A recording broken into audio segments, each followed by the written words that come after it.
12 மணிக்கு ஒரு டாக்டர் வீட்டு கதவை ஒருவன் தட்டுகிறான். நோயாளி. டாக்டர் வந்து கதவை திறக்கிறார். உனக்கு என்னப்பா பிரச்சனை என்கிறார். வந்தவன் சொல்கிறான், குடிகாரன். வந்தவன் சொல்கிறான், எனக்கு எதை பார்த்தாலும் 2 தெரிகிறது டாக்டர். அட பாவி, டாக்டர் சொல்றாரு, அதை சொல்லவா 4 பேர் வந்தீங்க?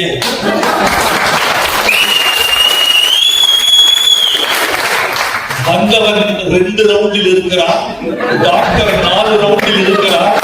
எப்படி இந்த நாடு நோயாளியை திருத்த முடியும், டாக்டரை திருத்த முடியும், இந்த மண்ணை திருத்த முடியும்? வெற்றி தமிழர் பேரவையில் சேர்ந்திருக்கிற ஒரு உறுப்பினரை நம்பி ஒருவன் பெண் கொடுப்பதற்கு யோசிக்க மாட்டான் என்பது உறுதிப்பாடு.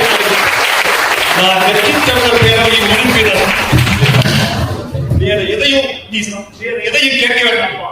வெற்றி தமிழர் பேரவையின் உறுப்பினர் என்ற ஒரு தகுதி போதும் இவருக்கு பெண் கொடுக்கிறார் என்று ஊரா சொல்லக்கூடிய தகுதி. நல்ல திறமைகளை கண்டறியுங்கள்.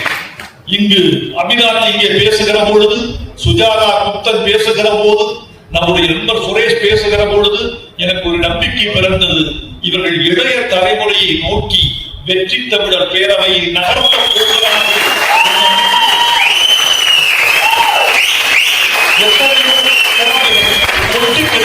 மாணவர்களுக்கு மத்தியில் ஒரு 7 வயது சிறுவன் 1330 குறளையும் ஒப்பிக்கிறார் என்றால் எவ்வளவு பெரிய ஆற்றல்